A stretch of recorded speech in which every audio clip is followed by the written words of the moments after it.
was interessant ist, dass in der Einführung Seite 17 schreibst du, dass Emanuel und die mit ihr verbundene Deportation der jüdischen Oberschicht war der Jerusalemer Tempel der alleinige Mittelpunkt und die Jerusalemer Tempelpriesterschaft der alleinige Träger der jüdischen Religion, die von Emanuel als Kult der Gottgläubigen bezeichnet wurde. Emanuel sprach also nicht von einem jüdischen Glauben, sondern vom Volk der Gottgläubigen. Ja. Und dass die eigentlich, schreibst du dann, Jahweisten waren. Also dass eben Gott Jahwe heißt, was aber auch schon wieder falsch ist, weil es eigentlich auf Ishwish, diese 4 Buchstaben führen eigentlich auf Ishwish zurück, was Weisheitskönig bedeutet. Ja.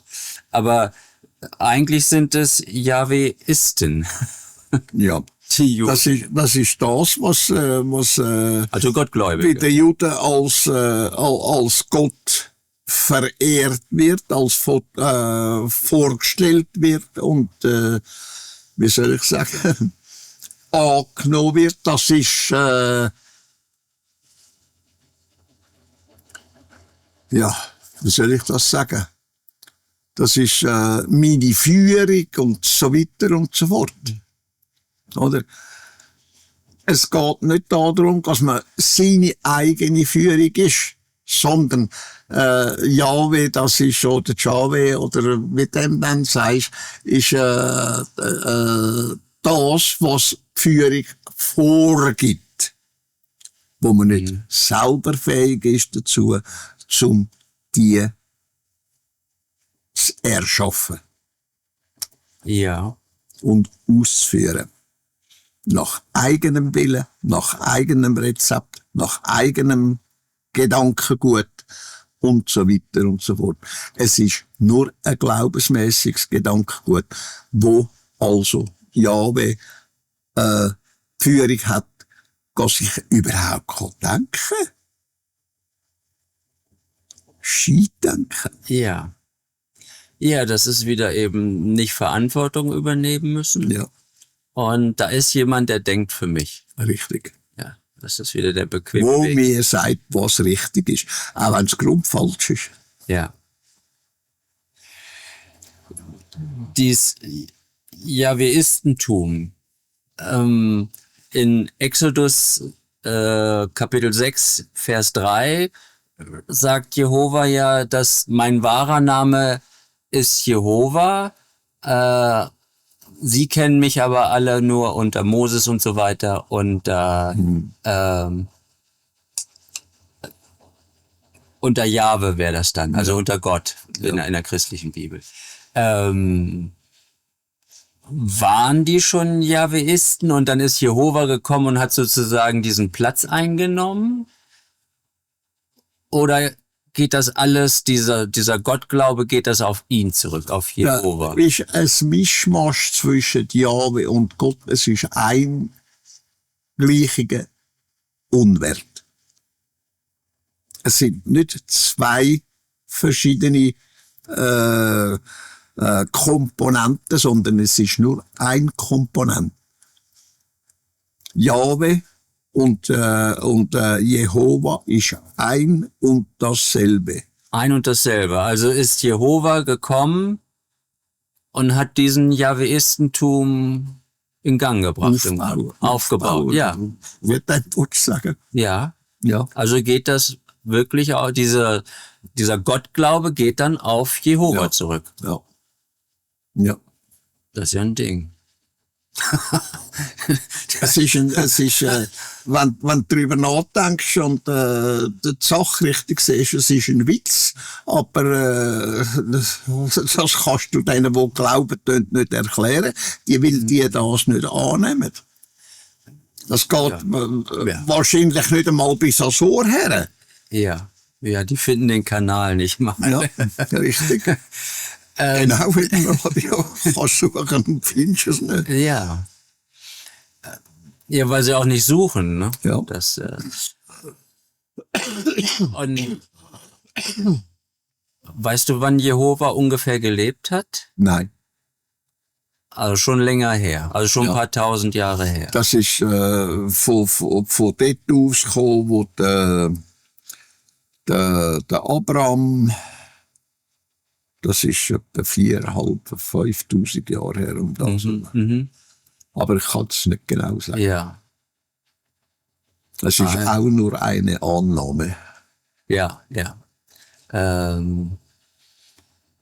Ja, das ist, ja, gut, okay, aber dann weiß ich, weil ich war da auch immer am Überlegen, ob er sich da sozusagen an die Stelle von Gott gesetzt hätte, aber das hat er dann gar Nein, nicht, nein, das sondern ist er hat eine sich zu einem Unterstellung. Gott erhoben im Grunde. Ja, Ne? ja. So wie das aber auch in der Vergangenheit vor immer wieder passiert war, ne? Dass sich also er war ja kein Außerirdischer, aber Dass irgendeine eine Person sich erdreistet hat, ich bin das und das. ja, genau. Und für Außerirdische war das natürlich einfach mit ihrer hohen Technologie, Ja, logisch. ne, die Leute zu beeindrucken und auch zu unterwerfen. Richtig. Gut. Das siehst du auch heutzutage. Wenn du zum Beispiel das Geld nimmst,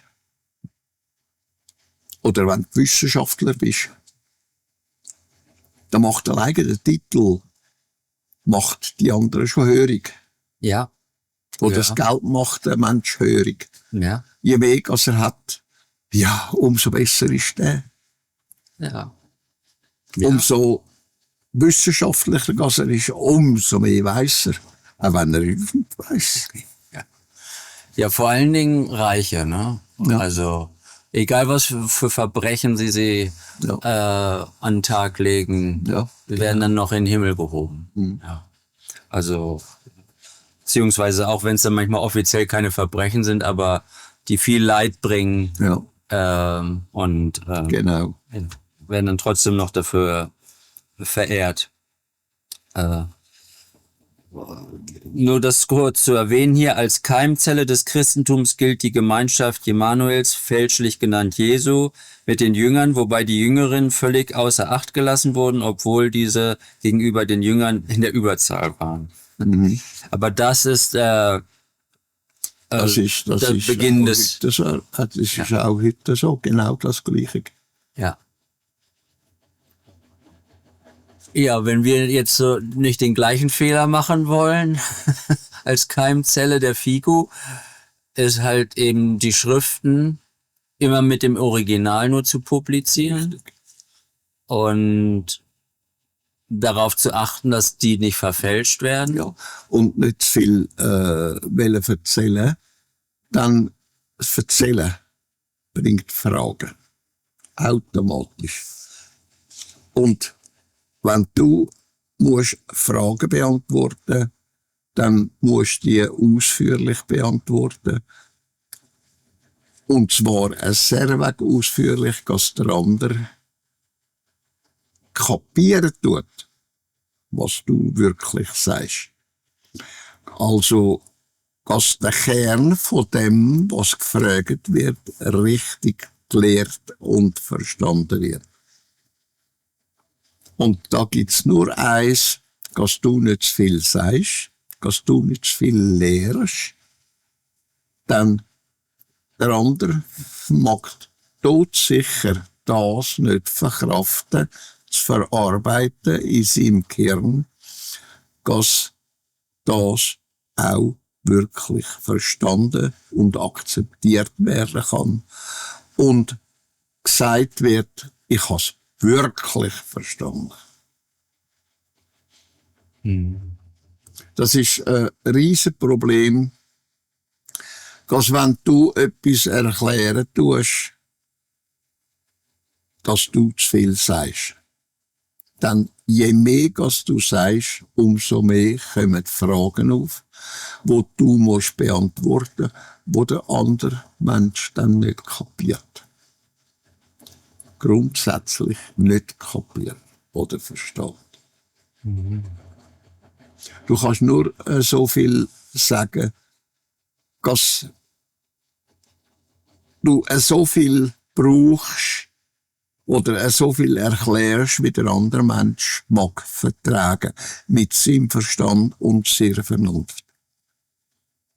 Und wenn das nicht der Fall ist, dann fängt er an fantasieren oder fängt an, sich krumme Gedanken machen, die Sache verkehrt in seinem Kern zwegbüscheln und so weiter und so fort. Und schon ist das da, dass es weitergetragen wird in dieser falschen Art und Weise.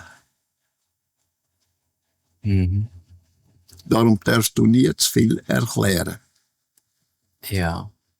Du musst immer ungefähr wissen, wo der andere Mensch mit seinem Verstand, mit seinem Intellektum, mit seiner Intelligenz stehen tut, dass er das wirklich kann verkraften, was du sagst. Mhm. Und wenn du nur ein Wort zu viel sagst, was sehr schnell passieren tut, dann hast du eine schlechte Richtung eingeschlagen. Hast etwas Schlechtes da. Hast nämlich der andere Mensch in Verwirrung geführt, dass er nicht weiterkommt. Ja. Er muss mit dem arbeiten können, was du ihm sagen tust. Und da ist jeder Mensch grundverschieden. Der eine ist mehr, der andere weniger in dieser Beziehung entwickelt, dass es wirklich kann so auffassen, so kann akzeptieren und verarbeiten, wie es muss sein. Mhm. Das können viele Menschen können das leider nicht. Ja. Ausgerechnet dienen, die eben glauben tun. Ja, das ist. Dort Ja, musst du mehr als vorsichtig sein. Mhm. Und darum sollst du mit einem anderen Menschen, der gläubig ist, auch nicht über den Glauben diskutieren. Ja, das ist Sinn. Das ist grundsätzlich falsch. Ja. Du kannst ihm das lehren, was du normalerweise in deinem Leben lehren tust, richtig lehren, wahrheitsgemäß, anhand von der Wirklichkeit, das kannst du ihm sagen, aber nie über seinen Glauben diskutieren. Ja, das ist zwecklos. Ja. Das ist ja nicht nur zwecklos, Ja, das ist grundsätzlich. Ja. Wenn du mit einem Menschen diskutieren tust, über seine Religion, dann wird er sowieso auftrumpfen. Und wenn er auftrumpfen tut er schon das, was du sagst, nicht akzeptieren. Nicht mal darüber nachdenken. Und das führt schon zu Beleidigung und so weiter und so fort. Und dann ist der Streit da und schlussendlich Mord und Totschlag, Krieg. Ja. Ja, wie sollen wir das dann in der Zukunft halten, wenn... Du hast die einzige Möglichkeit, du tust deine Arbeit machen, kümmerst dich nicht um die Religionen, die Menschen haben und so weiter und so fort. Machst einfach deine Arbeit von der Aufklärung. Mehr nicht. Ja. Du gehst mit dem religiösen, mit dem gläubigen Mensch gehst nicht um und sagst, was du machst, das ist falsch und so weiter und so fort. Das kannst du schreiben, das kannst du sagen in deiner Lehre, die du verbreitet tust, aber mehr nicht. Du kannst nicht zum Menschen gehen und sagen, du denkst falsch, deine Religion ist scheiße und so weiter und so fort. Das darfst du nicht machen. Ja. Und das ist etwas, wo sich der Mensch sollte grundsätzlich merken. Man tut nicht den Glauben vom anderen vernötigen und so weiter und so fort. Man sagt ihm einfach die Worte, fertig, auch Schluss, so wie es tatsächlich ist. Aber es ist tabu, dass du über seinen Glauben etwas reden mit ihm. Und sagst, das kann man nicht, das ist nicht wahr, und so weiter und so fort. Wie ist das, wenn jetzt Fragen zu deinen Büchern und deinen Schriften kommt, wie jetzt ja auch? Da sagt man einfach als Antwort das, was dort daraus rausgeht, aus dieser Schrift, aus dem Wort, aus dem Satz und so weiter, was das bedeutet. Mehr aber nicht. Okay. Das ist schon schwierig genug. Ja, das ist schwierig, aber es ist so, das ist das, der Weg, wo soll gehen werden. Nicht muss gehen werden, das Wort einfach vergessen, sondern es soll der Weg gegangen werden. Ja. Ja, weil als Beispiel. Wenn es muss ist, dann ist schon ein Zwang da. Ist klar, ist eben kein Zwang. Ja. Aber als Beispiel zum Beispiel, es ging darum, um eine Neuschöpfung. Weil eine Schöpfung kontrahiert ja dann und entsteht wieder eine Schöpfung. Also nach dieser extrem langen Ruhephase. Und bei jeder Neuschöpfung, Christine und ich sagten, dass eine Neuschöpfung nicht unbedingt einen Materiegürtel haben muss. Aber Elisabeth und Christian sagen, jede Neuschöpfung, das ist, wenn ich das weiss, ist jede Schöpfung, also Schöpfung, ist mit dem Materiegürtel verbunden. Also in siebenfacher Form. Und weil die Schöpfung aus 7 Universen besteht, im gleichen Raum einfach anders dimensioniert. ja, Aber wie soll ich dir das sagen? Wie soll ich dir das erklären?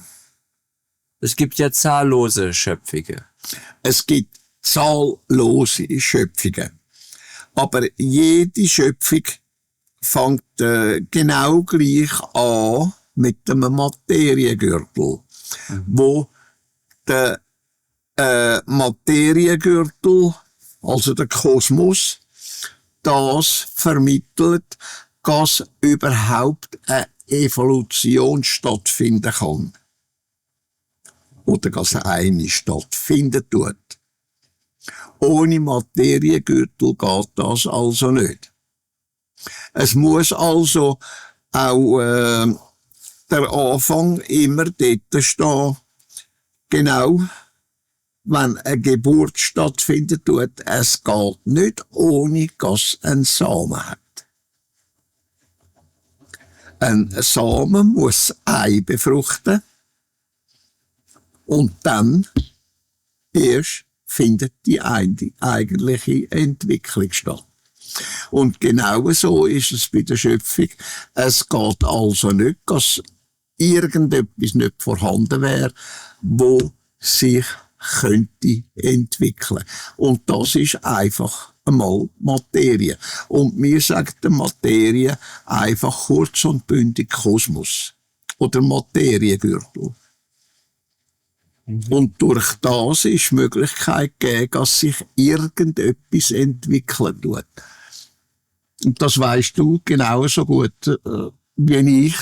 Auch wenn wir dumm sind wie Bohnenstroh, aber das können wir wenigstens nachvollziehen. Dass aus etwas raus eine Entwicklung entsteht.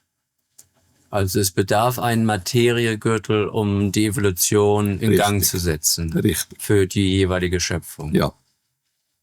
Okay. Also gibt es keine Schöpfung ohne Materiegürtel, ohne Kosmos, oder wie dem willst du sagen. Denn das ist der Grund dafür, das ist praktisch ein Samen. Oder genau wie der Mann, der Frau, den Samen gibt, dass sich Sei kann entwickeln, dass ein Mensch daraus gibt. Ja. Gut. Und da macht sich auch kein Mensch macht sich Gedanken darum. Und wie es wirklich ist. Dabei haben wir alles, als Mensch haben wir alles vor Augen. Man muss es nur sehen und schauen, dass man es verstehen kann und nachvollziehen. Ja. Es geht einfach nicht anders. Ja. Ja. Du bist wahrscheinlich der Erste, wo die Frage stellt. Das hat mich bis jetzt noch niemand gefragt danach. Ja, weil das war kurze Diskussion in der Küche und Christina und ich hatten es so verstanden, dass eben jede Schöpfung ist natürlich einmalig, Ja. Ne? Ja. Aber es gibt ja eben zahllose. Ja. Und das eben, so hatten wir beide das verstanden, da eben falsch verstanden, dass es auch Schöpfungen gibt, die kein Materie Das nicht geben. Das ist unmöglich. Ja, weil das eben notwendig ist, um die Evolution in Gang zu bringen. Das siehst du schon an dem, wo aus dem Nihilo raus Sein Absolutem entstanden ist. Oder?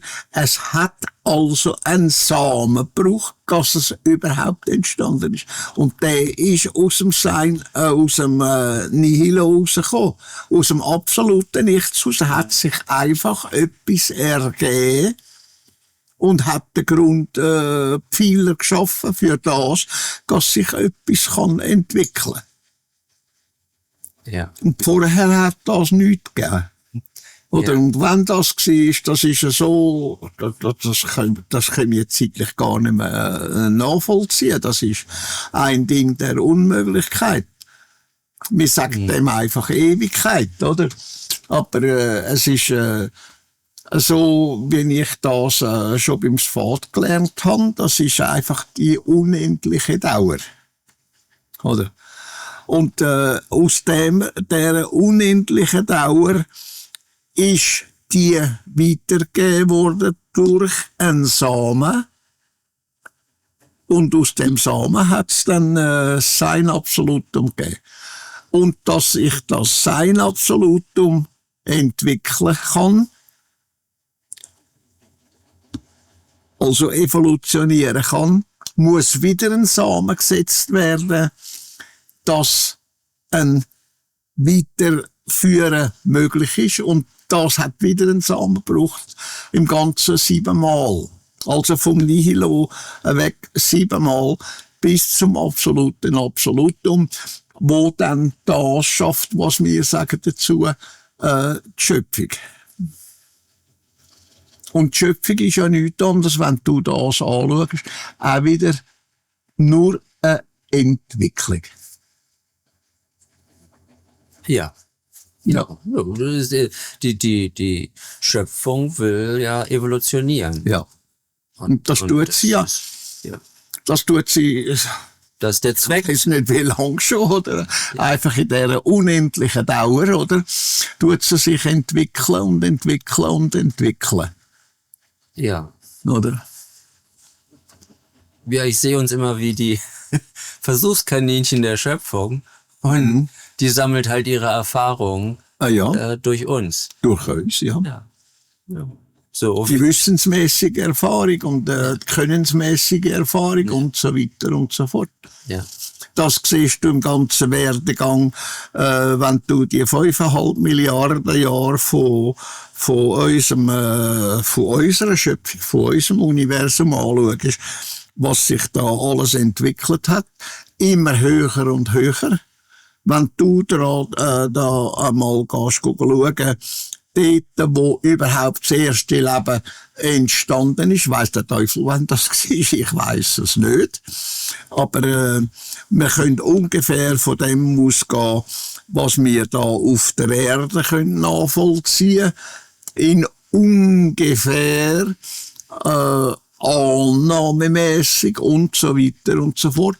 Mit Sicherheit, ja, können wir sie nicht, oder? Da müssten wir können zurückgehen und schauen, wie lange das überhaupt das Universum schon besteht, die Schöpfung schon besteht und so weiter und so fort. Dass wir dann könnten beurteilen, es geht und so lang, es ist dann und dann und dann gewesen. Oder? Mhm. Das ist, für uns Erdlinge ist das unmöglich. Einfach unmöglich. Ja, auch ich werde jetzt ab und zu zu Unendlichkeit befragt oder eben auch Ewigkeit. Und Eben wie du hattest, unendliche Dauer. ja, unendliche Dauer. Aber wir hatten ja schon mal drüber gesprochen. Eigentlich gibt es ja keine Zeit.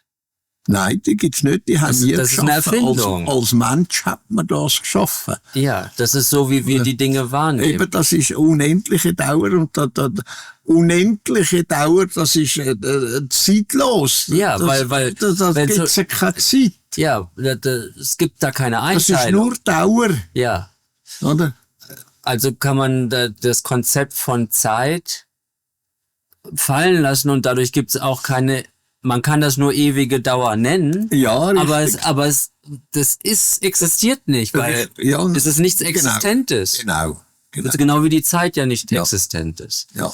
Also, aber das ist dann immer schwierig zu erklären.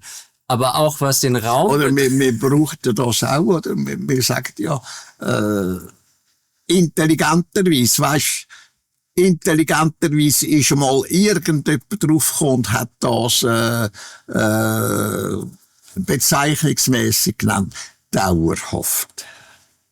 Ja, Das kannst ja du auch, dauerhaft. Ja. Oder für lange Dauer. ja, aber es sind alles Für Zeitkonzepte. endlose Dauer Ja, und es so sind weiter. alles Zeitkonzepte. Ja. Das sind alles Ausdrücke von Zeitkonzepten. Ja.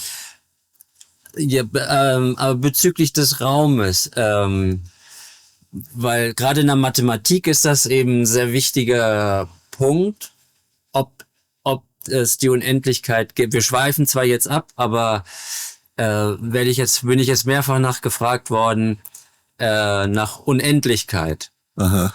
Und also unsere Schöpfung ist ja begrenzt. Also es ist sehr groß, aber sie ist ja endlich.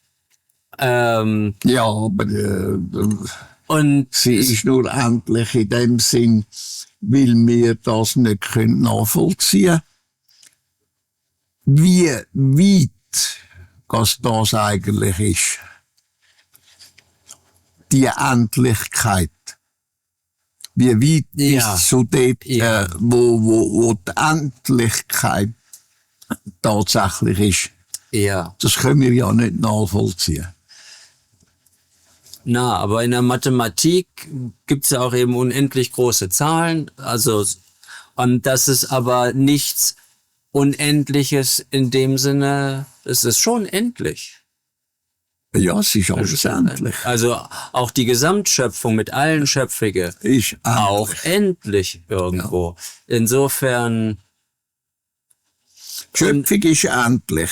Die kann nur, die existiert nur so lang, die und die Zeit, und nachher existiert die nicht mehr, sondern sie tut sich wandeln in eine höhere Form. ja, Und dort ist es wieder genau gleich. Sie ist nicht unendlich. Sie tut sich auch wieder wandeln in wieder eine höhere Form. ja. Aber da sind dann keine Materie. Das ist keine Materie. Das ist dann nur noch energetisch. Das ist nur noch energetisch. Ja. Schon wenn die Schöpfung in die nächste höhere Form eingeht, das ist nur noch energetisch. Es ist ohne jegliche Materie. Ja. Und solange sie in der Entwicklung steht, ist eben in der ersten Phase ist Materie noch vorhanden, weil es eben einen Ursprung braucht. Und das habe ich ja vorhin schon gesagt, das ist eigentlich der Samen. Ja. Der aus dem Nihilo hervorgegangen ist. Ja. Ja, auch bei der Schöpfung selber. Ja. Da braucht es einen Samen, und der Samen ist dann eben der Materiegürtel. Ja. Ja. Nochmal auf den Raum zu kommen. Mir scheint es, dass auch der Raum eigentlich ein Konzept ist. Dass der jetzt mal weitergesponnen, das löst sich nachher alles eben in Energie wieder auf. Richtig. Also eben in unendlicher Dauer da. Es Da ist gibt's ja keinen, mir scheint, dass nur Raum existiert, wo es Materie gibt. ja, es ist einfach, es ist alles ist Energie, auch das ist Energie. Es Ja. ist nur materialisierte Energie. Ja, Oder? Materie ist nichts anderes als Energie, aber sie ist einfach fest geworden. Sie ist das, was man sagt, materiell. Aber jedes Ding materiell, wo ist Energie. ja. Und jede Energie hat eine bestimmte Kraft in sich. Okay, die Frage wäre dann wohl, bedarf die Energie des Raumes? Ich glaube nicht. Also die Energie könnte auch ohne Raum existieren. Die existiert auch ohne Raum. Ja, Wenn du das Universum nimmst, da ist die Energie, da ist der Kosmos, ja, Materie.